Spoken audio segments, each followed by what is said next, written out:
Hey everybody, so welcome back to Jim Bob's Garden. So today what we want to talk about, or what I want to talk about, I guess it's not really a we thing. What I want to talk about is stop hoarding, start growing. Right now, we went to the grocery store yesterday and all the toilet paper's gone. Like there was a few, packages left. We grabbed our normal one that we grabbed. But you can see people are leaving the store with baskets full of toilet paper and water. First off, water is almost all produced here locally, comes in on trucks. Most of it does not get shipped over. I mean, there are some that do, but most of them do not. And it's just filtered water. It's the same kind of water you're getting out of your fridge if you got a filter in your fridge. It's filtered tap water. 2, toilet paper. 99.9% of all toilet paper made is made here in the United States, and in fact, a lot of it's made the next state over in Georgia. I mean, really? Toilet paper? Of all the things you want to stock up on? What really is going to be I would think the major problem is going to be fresh produce. So, what can you do about it? Well, start growing some stuff. We have an abundance of fruit trees. Now, you're not going to be able to plant a fruit tree today and have food in the next couple years. All right, it's going to take a while. I planted most of mine 7-8 years ago. Now I have regular fruit coming in. This is the only time of the year where I have a little bit of fruit. I have some figs coming in, but this is the hard time of the year. Here real soon I'll start having oranges, lemons. We got some bananas that are almost ripe. And then we'll start getting loquats, kumquats, and a few others. And then the fruit season really starts going again, and I should have fruit all the way till about this time next year. So that's real handy to have, but it's not something you can do right away. Now I do highly recommend that you put some fruit trees in the ground if you got the ability to do so. All right. The other thing is things like everything from peppers and tomatoes to greens of all different sorts. So I'm going to go through the list of what it is that you can actually start growing now. All right. It's October 3rd. I have not done a video in a while. I mean, it rained for like, I don't know, a month straight.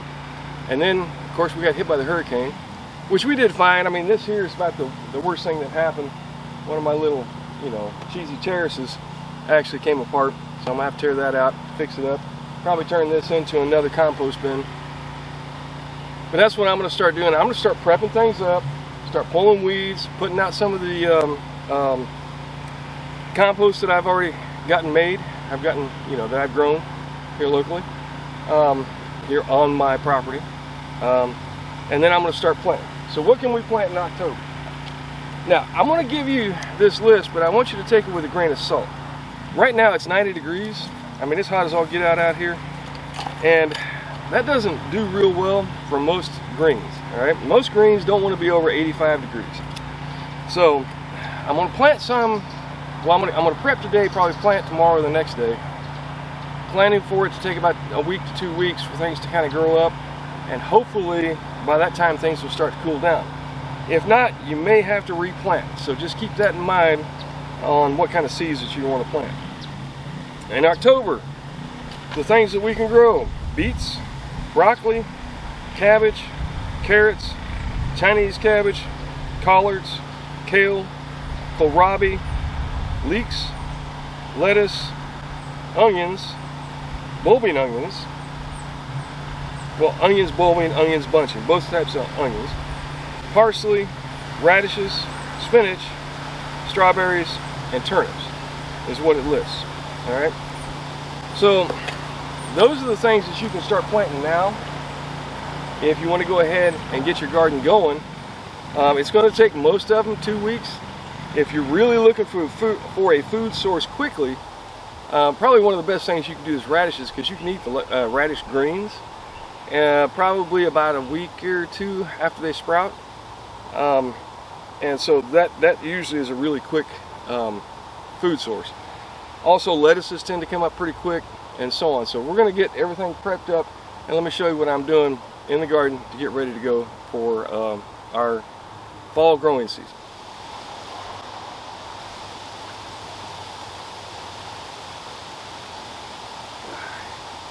Yeah. Alright, so one of the things I'm going to do is I'm going to start pulling weeds. I know it looks like a lot of weeds right here, but actually some of this is not. I have gone through, I hope you'll forgive me if I sniff a little bit.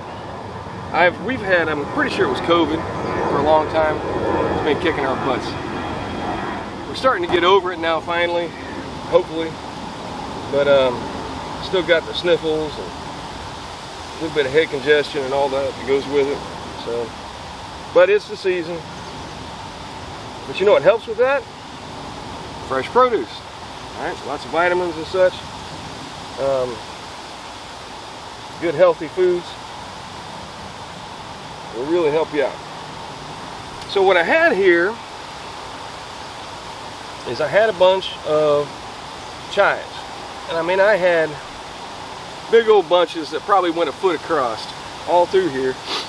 And what we did is we didn't chop them down when they started to seed out. All right. And one of the things I believe with chives is you got to keep them somewhat chopped down so that they don't start to flower. Once they start flowering, it gets rough. All right. So they start to dying back and all that. So same thing happens with bunching onions. If you get your bunching onions to where they're starting to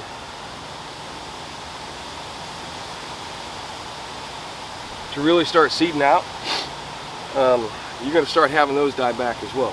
Now I have bunching onion seed, which I grew the batch I have now, which has been growing for a couple years now, and they did very well, and they've kept growing.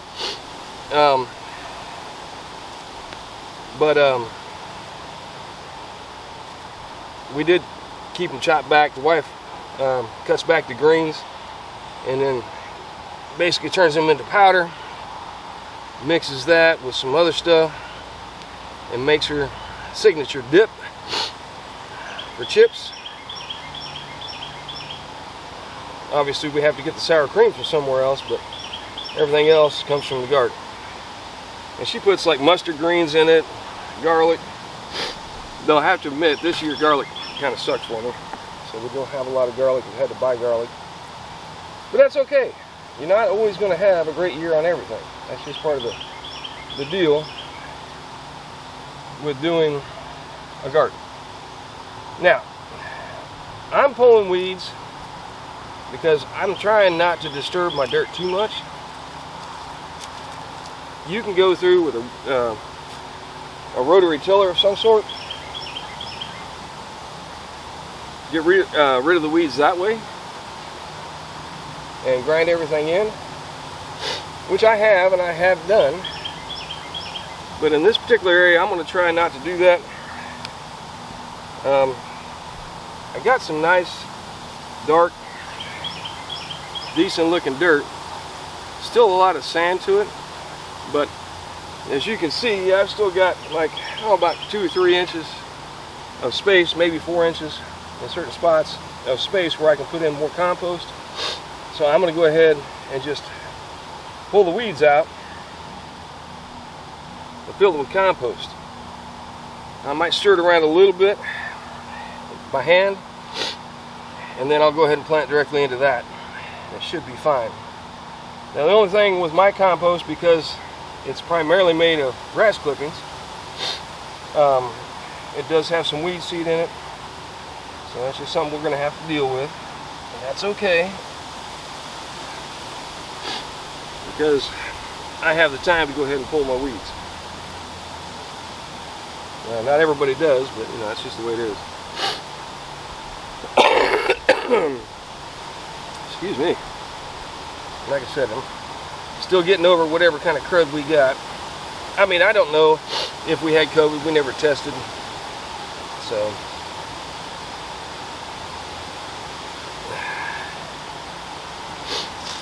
because we just didn't. But now, personal experience. You can try and grow peppers and tomatoes. But unless you've already got established plants, it seems to me like that hasn't been real successful for me in the past.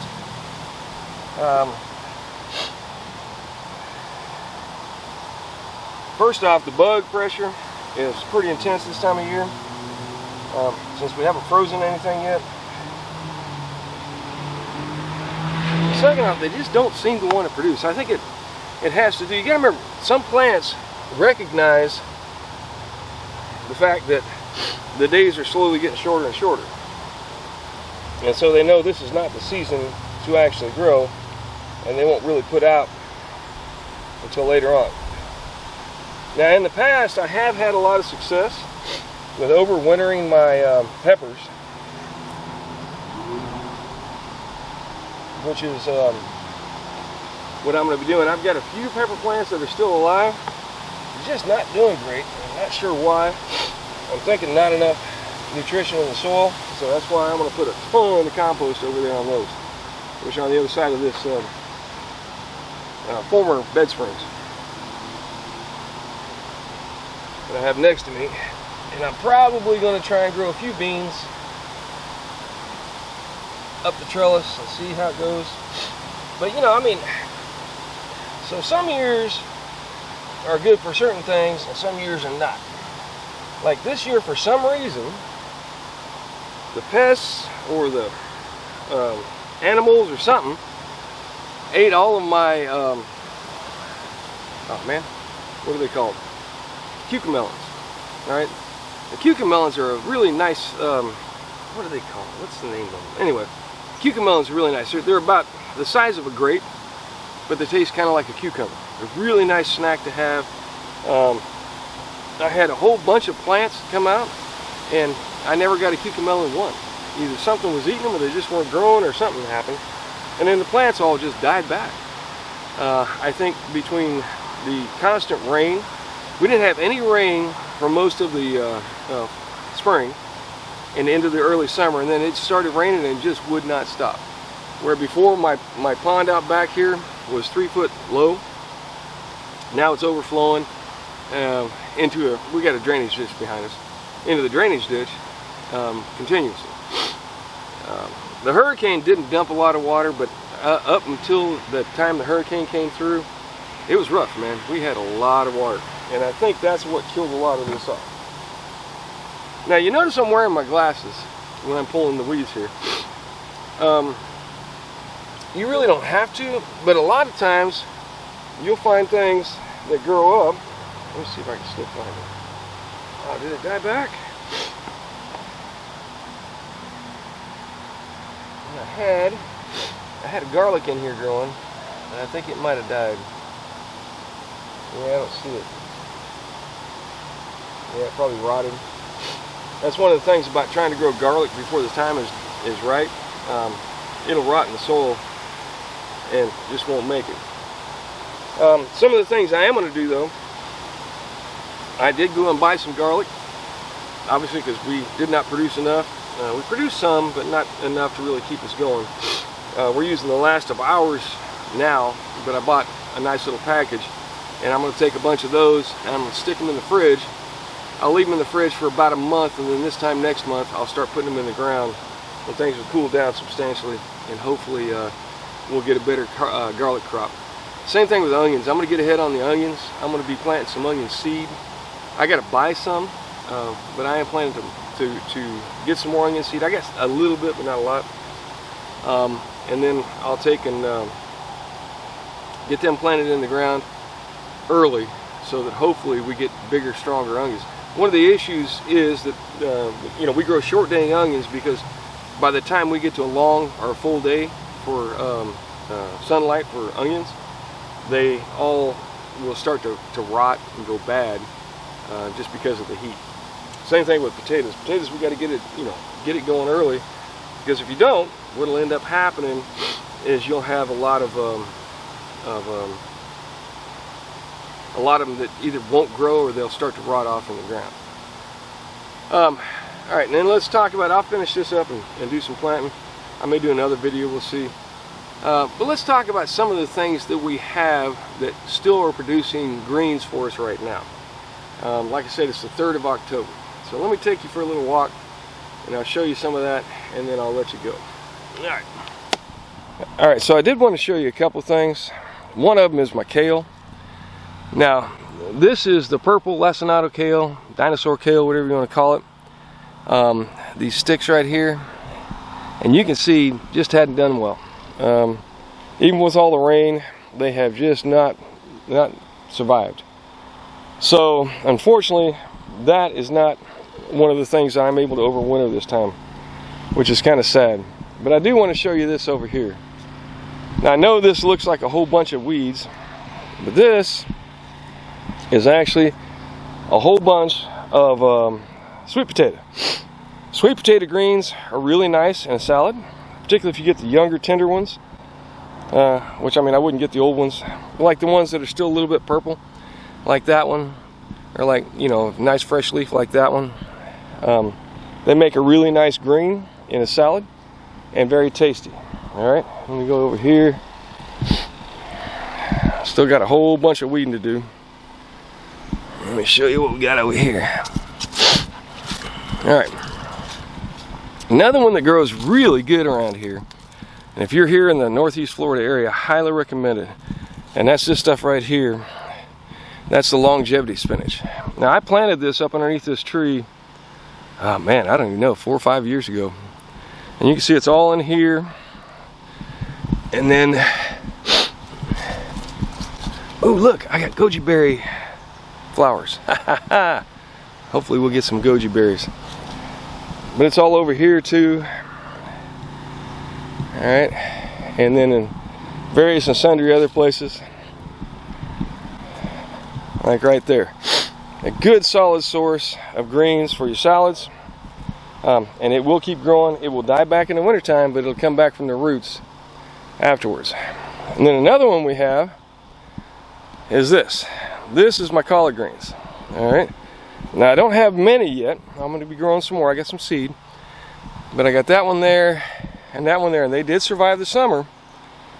And they're looking really good. So they should start making some really nice big leaves. And that's a really nice, that's a relative of the kale. And you can cook them or you can eat them raw, like we like to eat them raw in a salad. Then if you look up here, you can see my lemons are just starting to turn. I'll have lemons here in no time. And then we got a couple orange trees too that are producing, which is nice. And then my fig tree, even though it lost all of its leaves, which is kind of weird because it lost them all and it's putting them back. And I think it was just the rain. But you can see we have a second crop of figs that are coming out, which is really nice because they keep us in fruit. You can see a few of them are really starting to get to that point. Like this one here is almost there. It's not quite soft enough. This is an Ashia fig tree, and if you live here in the Northeast Jacksonville area, I highly recommend it. You can kind of see how big this tree is. Let me see if I can get a bigger scope on it. It's a really big tree. Makes a lot of figs. Alright, I bought that one like 2 years after I bought this one and planted it. This is a brown turkey fig, which is what you see at like a lot of the big box stores. Man, this hasn't done nothing. I mean, hardly ever produces figs, and because they turn colors, the animals seem to get them real quick. So not really great. If I'd have known that then, I would have never bought this thing. Literally, that is about 8 years of growth right there. This one is probably 3 or 4, maybe 4 or 5. And then another one that's kind of really been lagging is this one over here. This is an Italian honey fig, and it keeps losing its leaves and then putting new leaves on. So it's trying really hard to grow, but that one's been in the ground probably 2 years. And it's a stick that's just slightly bigger than the original stick I put in the ground. So overall, I'm not too impressed. If I had to make a recommendation, the Ashia fig would definitely be the one to grow. And then over here, we're really excited about this This will be our first time ever getting bananas. I know it's kind of shaded in there, hard to see, but I got a few bananas up in there, and we're all sorts of excited about that. Haven't really started turning yellow yet, but we're keeping an eye on them. If they start going bad, we're going to start yanking them off. We've never eaten one. This will be our first rack that actually survived. We had another one that tried to make it, but I don't know why it did not. So we're really excited about getting some of those this year. Alright, so that's what we got going on. Well, let me grab my list again. Hang on.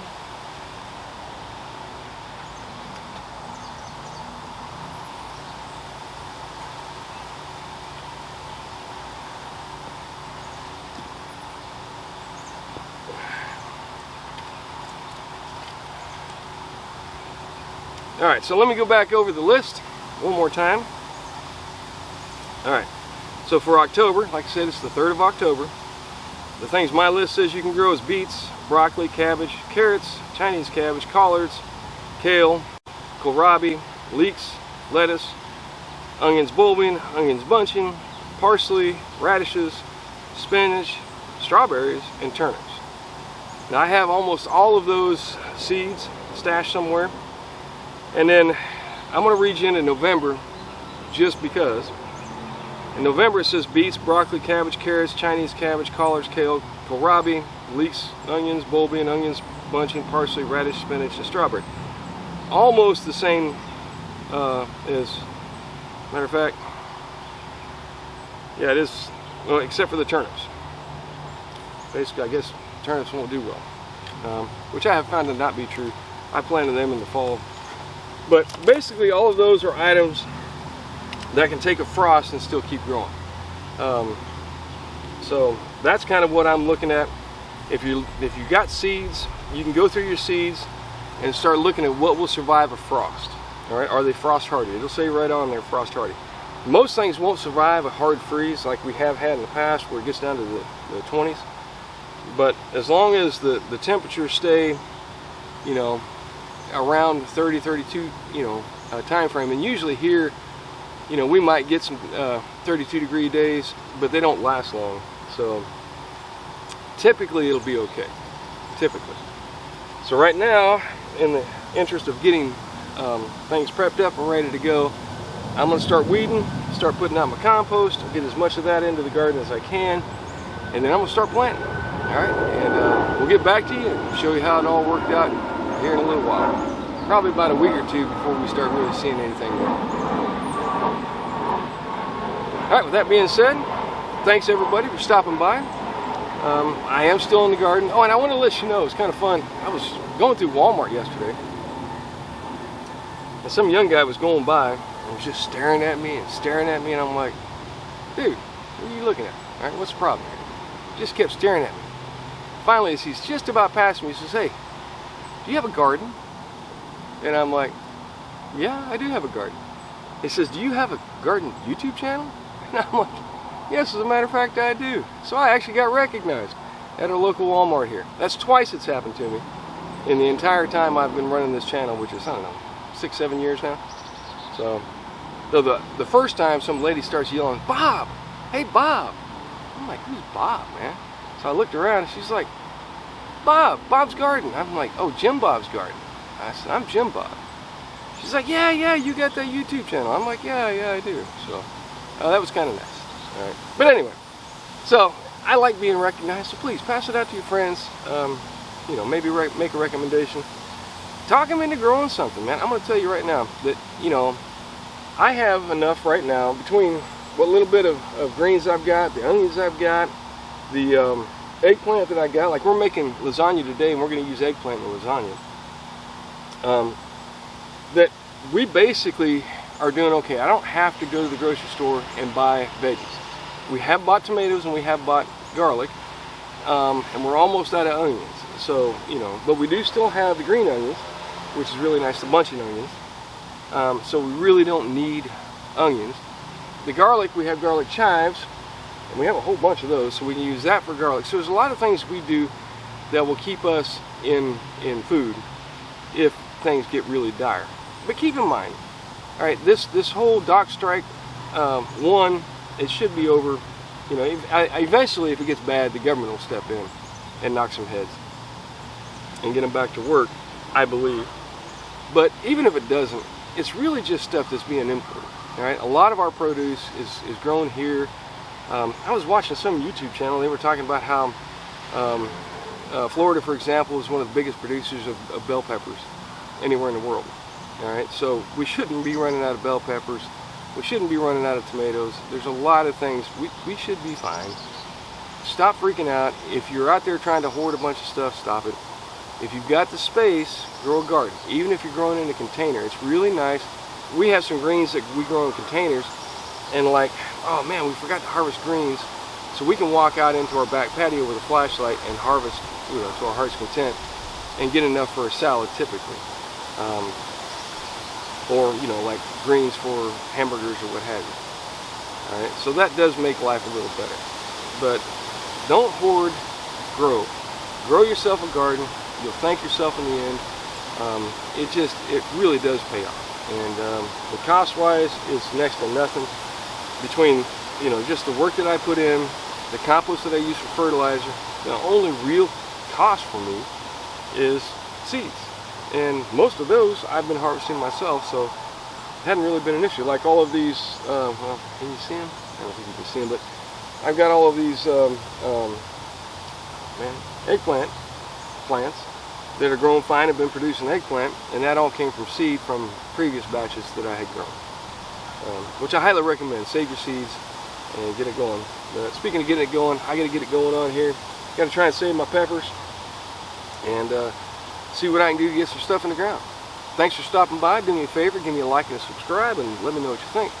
But most importantly, stop hoarding, start growing. Grow something. You'll thank yourself, I promise. All right, y'all come back and see me.